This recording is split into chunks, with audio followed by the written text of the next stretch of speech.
Okay, today's question, why do you have an issue with sainthood? Well, it just so happens I've got something prepared about that. Uh, I overheard a fellow skeptic talking about Saint Augustine the other day, and I bristled. I didn't like the word saint.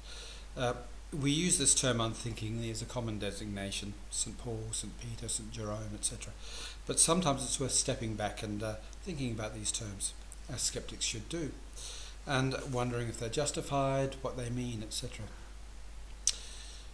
As to the character we call Saint Augustine, the author of the City of God, the Confessions, I prefer to call him Augustine of Hippo, where he was bishop in what is now Algeria.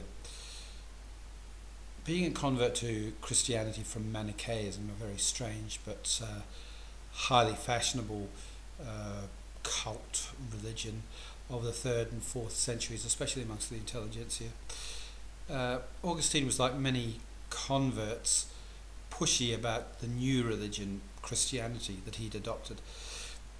He also lived through a period in which Christianity moved from the periphery to the centre of religious life in the Roman Empire. And it's worth dwelling on this. Augustine was born around 350.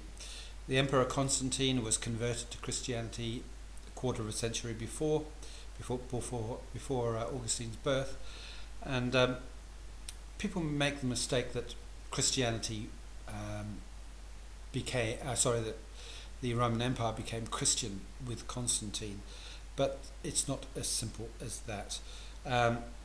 In fact, Constantine promoted tolerance for all religions, though he was by no means a tolerant or humane emperor. He was quite ruthless and brutal, in fact. But he recognized that the empire wouldn't be converted to Christianity overnight. So he confined himself to working amongst his own circle, his own family, and in using his wealth to promote the religion with building campaigns and so on. And this was quite an effective approach. The Constantinian dynasty, which began with Constantine's father, continued to promote and progress Christianity after Constantine's death, up until the Emperor Julian, who was the last of that line. And he was a very interesting emperor because, amongst other things, he was a pagan, or rather an adherent of the Greco-Roman religion. Paganism is a pejorative term used by Christians later. And he sought to turn back the clock, if you like. He embarked on a campaign to restore the old religion. But again, he wasn't into persecution at all. And it would have been very interesting if Julian had lived. He died in his early 30s after ruling for quite a short time. If he'd have managed to survive for another 20 years or so and been more successful in his bringing back the old religion, Europe of later centuries may have ended up being quite a different place. Anyway, the point I'm making is that Christianity's ascendancy was a matter of fits and starts, really. Julian was emperor during Augustine's childhood, and in fact it wasn't until the year 391, under Theodosius I, that the empire became officially Christian, and by this time Augustine was approaching middle age. Of course, during all this time, Christianity was moving. Christianity was moving to the centre. There was a great deal of internal struggle, internal battles about establishing orthodoxy. There were issues around the status of Jesus, the status of particular texts, and various other aspects of the religion. So Augustine was very much at the centre of these battles, and he was indefatigable in his critiques and in his denunciations of Donatism, Pelagianism, Arianism, the three major heresies of his age. And he left this priceless quote for posterity: "There is a persecution of unrighteousness which the impious inflict upon the Church of Christ, and there is a righteous persecution which the Church of Christ inflicts on the impious. Moreover, she persecutes in the spirit of love, they in the spirit of wrath." So, out of love, heretics could be, and in fact were, persecuted, tortured, burnt to death on a more or less regular basis.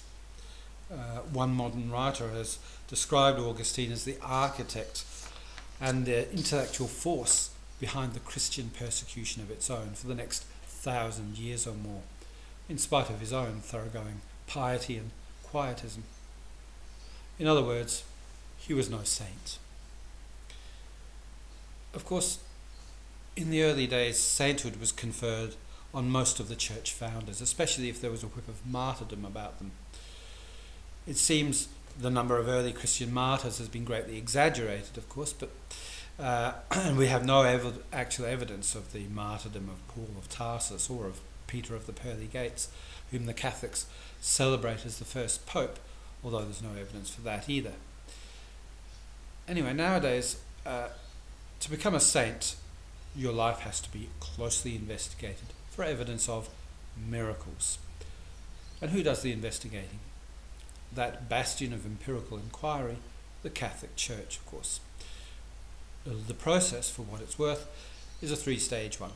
First, the Congregation for the Causes of Saints decides that the worthy contender is venerable. And then, after proof that this venerable being has produced a posthumous miracle, he or she becomes beatified, and then a second posthumous miracle must be proven, and then the worthy becomes canonized. Of course, we never get to know the details of these suspensions of universal laws, because they're all examined behind closed doors as secret Catholic business. Now, most educated Westerners of the 21st century know full well that all this is so much infantile claptrap.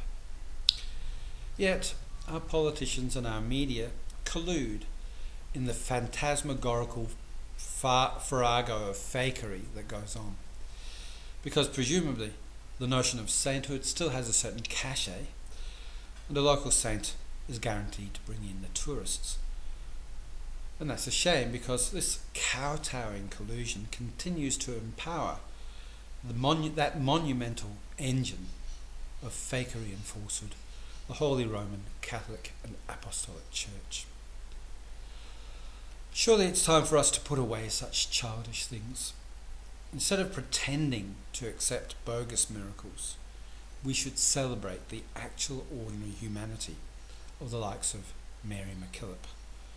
MacKillop no doubt had her faults and foibles, but from all that I've learned, she thoroughly deserves recognition as a pioneer in education in this country, as a tireless worker for the poor and the underprivileged, and not least as an icon of feminism, for standing up for her beliefs in a patriarchal and sometimes unsympathetic organisation, and for at times paying the price for her courage. To be a successful human being who's made a difference to society is, in my humble opinion, a far greater achievement than sainthood.